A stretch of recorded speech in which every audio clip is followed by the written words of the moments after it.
Kalau lu pinter, kenapa lu nggak kaya? Mari kita jawab bareng-bareng. Apakah kerja keras nggak cukup? Talenta nggak cukup?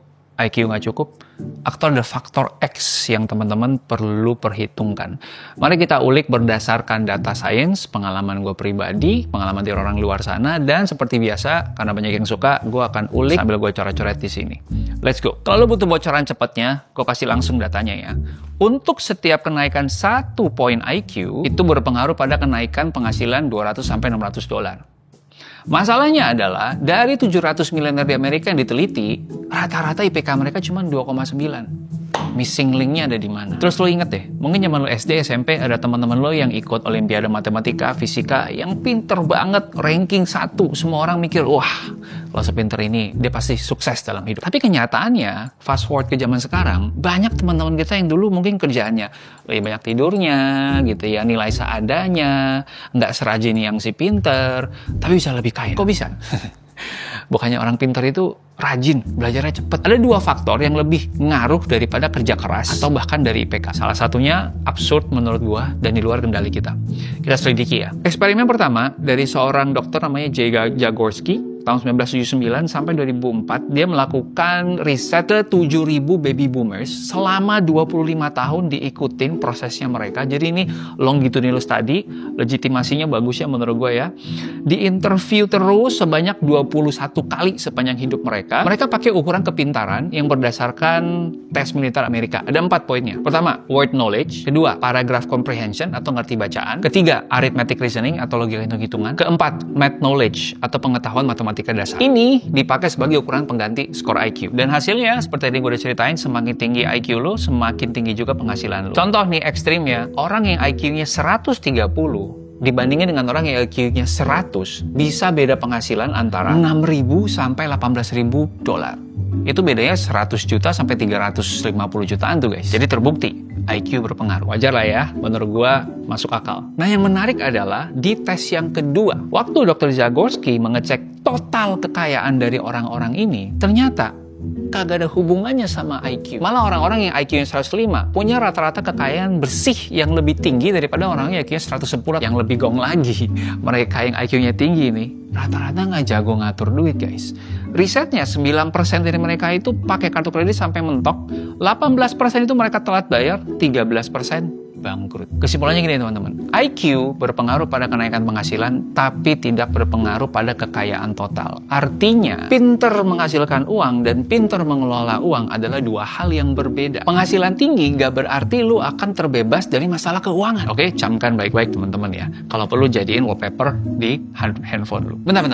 Mungkin lu ada yang kepikiran, wah kalau gitu gue gak usah pintar-pintar amat dong. Enggak gitu juga tolol.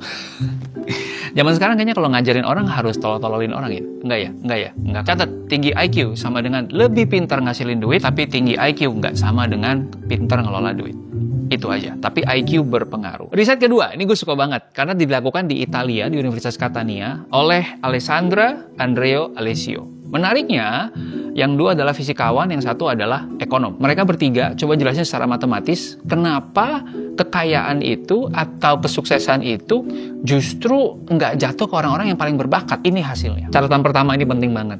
Kita kebanyakan menarik garis dari orang pinter ke keberhasilan atau kekayaan karena kita ngerasa dunia itu bekerja dengan sistem meritokrasi. Artinya, orang kalau bekerja dengan baik, orang kalau bisa perform, skillnya bagus, maka akan dihargai atau diganjar tinggi sama dunia. Kenyataannya, dunia tidak bergerak dengan cara meritokrasi. Kebanyakan tidak meritokrasi. That's the cold hard truth. Buat yang agak geek dikit ya, gue jelasin. Tapi kalau mau skip ke poin berikutnya silahkan. Kenyataannya distribusi kekayaan itu tidak sama dengan distribusi kepintaran atau distribusi kerja keras manusia. Gue ilustrasikan seperti ini. IQ manusia itu normal distribution teman-teman. Ya, artinya ada yang di bawah rata-rata, akan ada yang di atas rata-rata, tapi kebanyakan itu berada di tengah-tengah. Ya, di tengah-tengah sini rata-rata skor orang itu sekitar 100. Yang paling tinggi ada 276 yang tercatat. Artinya, kalau IQ gue lumayan tinggi nih 120, masih ada orang yang 2 kali lipat lebih tinggi daripada gue. Tapi kan nggak ada orang yang 1000 kali atau 2000 kali lebih tinggi IQ-nya dari gue. Nggak ada. Karena nggak ada IQ 10.000 itu nggak ada. Tapi di dunia nyata, kalau ngomongin soal kekayaan, ada orang yang 10.000 kali lipat lebih kaya, 1 juta kali lipat lebih kaya, banyak. Nah, itulah bedanya distribusi kepintaran dengan distribusi kekayaan. Ngerti? Begitu juga kalau kita ngambil contoh distribusi kerja keras. Ya rata-rata orang kerja 40-50 jam kali ya seminggu. Ada mungkin teman-teman gue yang ekstrim banget lagi side hustling gitu ya, atau kerja di konsultan gitu ya, sampai 80 jam seminggu. Ya, tapi ya udah, mentoknya segitu. Emang ada orang bisa kerja 1000 jam seminggu? Nggak bisa kan? Tapi penghasilannya bisa puluhan kali, ratusan kali, bahkan ribuan kali lipat. Distribusi kekayaan itu lebih ke kayak Pareto Rule jadi teman-teman, 20-80. Bahkan ya memang datanya 20% orang kaya di dunia itu menguasai 80% kekayaan. Amazing, right? Nah, makanya 3 trio Italia ini mencari tahu ada nggak sih rahasia atau secret recipe-nya orang-orang bisa sekaya ini gitu ya. Dan mereka bikinlah sebuah model atau simulasi. Gue ceritain, bayangkan ada 1000 orang dengan modal kesuksesan, kerja keras, talenta atau bakat, kecerdasan, skill. Tentunya mereka dapatnya beda-beda tiap orang, tapi distribusi normal. Di simulasi ini, mereka akan bekerja selama 40 tahun. Kemudian, selama hidup mereka, ini dipenuhi dengan kejadian-kejadian yang beruntung atau lucky events. Misalnya, mereka dapat beasiswa, mereka ketemu orang penting, dan ada juga kesialan-kesialan yang terjadi dalam hidup mereka. Unlucky events, misalnya tiba-tiba sakit keras, kecelakaan, atau mereka kena tipu.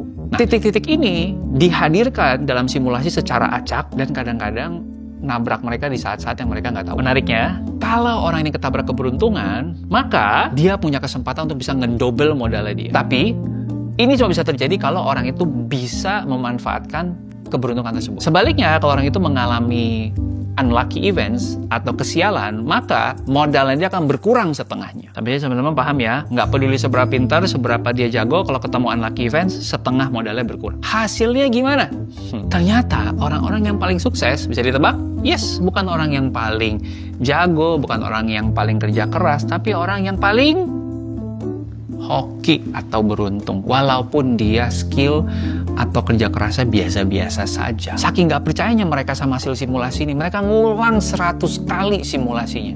Dan hasilnya tetap sama. Yang hoki terus akan lebih sukses daripada mereka yang lebih berbakat atau lebih bekerja keras. Jujur gue agak nggak terima sama hasil ini. Makanya gue cari tahu lebih lanjut lagi, ada nggak riset lain. Dan ternyata di Stanford ada seorang profesor namanya Robert Frank yang melakukan simulasi yang serupa, tapi caranya berbeda. Nah, ini gue suka. Dia bikin simulasi lomba dengan 100.000 peserta.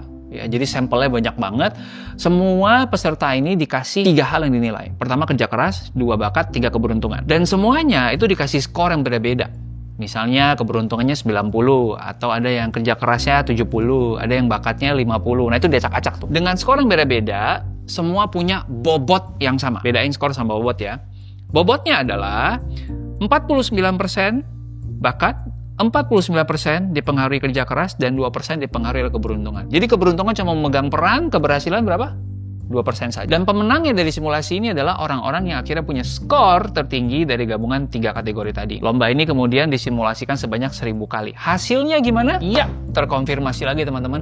78% pemenangnya itu adalah bukan orang yang punya kombinasi nilai bakat dan kerja keras yang tertinggi, tapi yang punya skor keberuntungannya paling tinggi. Mungkin lo akan bilang, ya iyalah, tapi kan ini cuma simulasi. Korup. Sebentar, kita cek kebenarannya di dunia nyata. Ini kata-kata Mark Cuban, salah satu investor di Shark Tank dan juga pemilik klub NBA Dallas Mavericks. Kekayaannya 80 triliun, ya. Dan apa yang dibilang Mark? Siapapun yang jadi bilioner dan bilang kalau mereka bisa ngulang dari nol dan hasilnya bakal sama, itu bohong banget. Bohong banget. Gua sendiri, kalau waktu itu pasar saham internet nggak booming pas gua mulai screaming company, gua nggak akan hadir di sini, lo orang nggak akan tahu siapa gua. Gua bisa jadi miliuner karena gua tahu caranya hustling. Tapi untuk jadi biliuner itu pure luck. Jadi kejadian keberuntungan itu diakui sendiri sama seorang Mark Cuban. Sampai sini teman-teman clear ya. Kesimpulannya ada 2 faktor yang bikin orang pinter nggak bisa kaya. 1, dia nggak jago ngelola duit. 2, apa? Nggak punya keberuntungan. Terus lo akan bilang, aduh, kok jadi depressing video ini teman-teman ya. Ya udah, gue harus gimana kalau gitu Mas Rup? Toh buktinya ya, gue nggak mungkin menang di orang-orang yang punya faktor keberuntungan tersebut. Sebentar ya, memaknai data, memaknai riset nggak langsung begitu. Ingat, segala sesuatu itu tergantung. Riset tadi untuk ngelihat secara umum, secara generik. ya.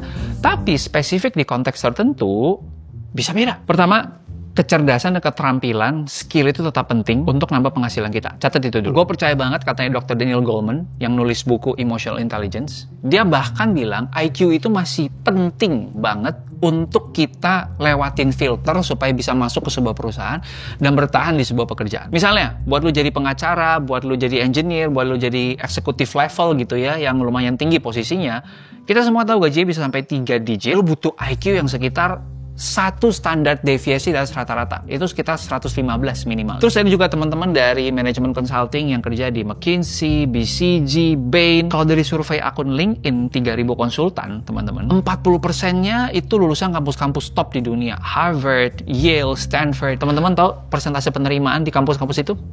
Ya, cuma 3-5%. Dan gajinya, fantastis. Ini tetap butuh IQ, teman-teman. Ya. Nah, yang kedua, ini yang menarik.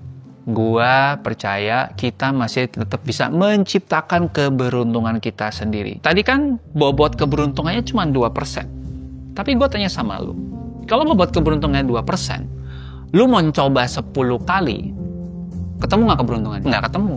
Karena cuma 0,2 kemungkinan. Tapi kalau lu bobot keberuntungannya 2%, lu mau coba 100 kali, berarti ada 2 kali kemungkinan beruntung. Benar? Sekarang kalau lu dengan bobot keberuntungan yang sama 2%, mencobanya 1000 kali, lo ada kemungkinan beruntung berapa banyak? 20 kali. Exactly. Jadi, ada persentasenya, ada effortnya kita mencoba seberapa banyak. Inilah kenapa menurut gua bukunya Angela Duckworth ngomongin soal grit atau kegigihan, ketekunan, atau ngototnya kita, itu jadi berpengaruh. Gue suka formulanya dia. Dia bilang, bakat dikalikan dengan effort atau usaha kita, itu sama dengan skill. Artinya, kalau kita punya sebuah bakat, punya sebuah kekuatan yang kita latih terus-menerus, ya, 1000 jam, 10.000 jam, akhirnya menjadi sebuah keahlian yang bernilai tinggi, karena kita jago banget. Kejagoan kita itu dikalikan dengan effort atau usaha kita, dikalikan dengan, gue tambahin ya, luck atau faktor keberuntungan inilah yang menentukan achievement kita. Kalau kayak gini, teman-teman, masih bisa nggak kita mengusahakan keberuntungan? Bisa. Kunciannya ada di effortnya. Kalau masih nggak percaya keberuntungan bisa diciptakan, gue udah bikin videonya ada di sini, di deskripsi, dan gue taruh di komen juga. Ada 3 jenis keberuntungan. Dumb luck, luck by motion, and unique luck magnet. Ulik di video tersebut, ya. Dan yang terakhir, teman-teman, lo harus bisa memitigasi penyebab paling utama orang nggak bisa kaya, yaitu nggak bisa ngelola duit. Intellectual quotient lo bisa 150, tapi kalau financial quotient lo rendah, lo nggak tahu cara nabung, cara investasi, cara atur utang, mau gaji lo ratusan juta pun nggak akan pernah bisa tajir. That's the cold hard truth. Emang realitanya begitu, teman-teman. Kalau gue prinsipnya, mending gue tahu sekarang daripada gue taunya telat. Jadi abis lo dengerin ini, jangan cuma diem, do something about it. Karena kalau education without action, ujung-ujungnya cuma jadi entertainment. Dan gue tahu lu benar-benar pengen bikin perubahan dalam hidup. So mulai praktekin, lakuin sesuatu. Dan kalau lu ngerasa ini bermanfaat, like, comment, subscribe, share ini ke teman-teman lu yang lu bisa ajak untuk grow bareng-bareng. Dan terakhir gue juga nemuin setelah gue ngedalamin psikologi dan hipnoterapi, ternyata ada orang-orang yang gak bisa nabung, gak bisa ngelola keuangan, simply karena trauma di masa lalu yang mempengaruhi beliefs mereka, yang mempengaruhi habit mereka, sehingga mereka punya habit keuangan yang jelek. Solusinya mungkin gak ada di gua, solusinya mungkin ketemu sama psikolog. Atau kalau lo mau memulai, lo bisa baca buku gua, judulnya Money Actually, is a PDF format, sehingga gampang untuk lo download. Gua akan kasih linknya di bawah. Kalau lo nggak tertarik, it's okay juga. Sekian dari gua, semoga ngebantu, semoga impactful. Salam belajar berkarya, berbagi.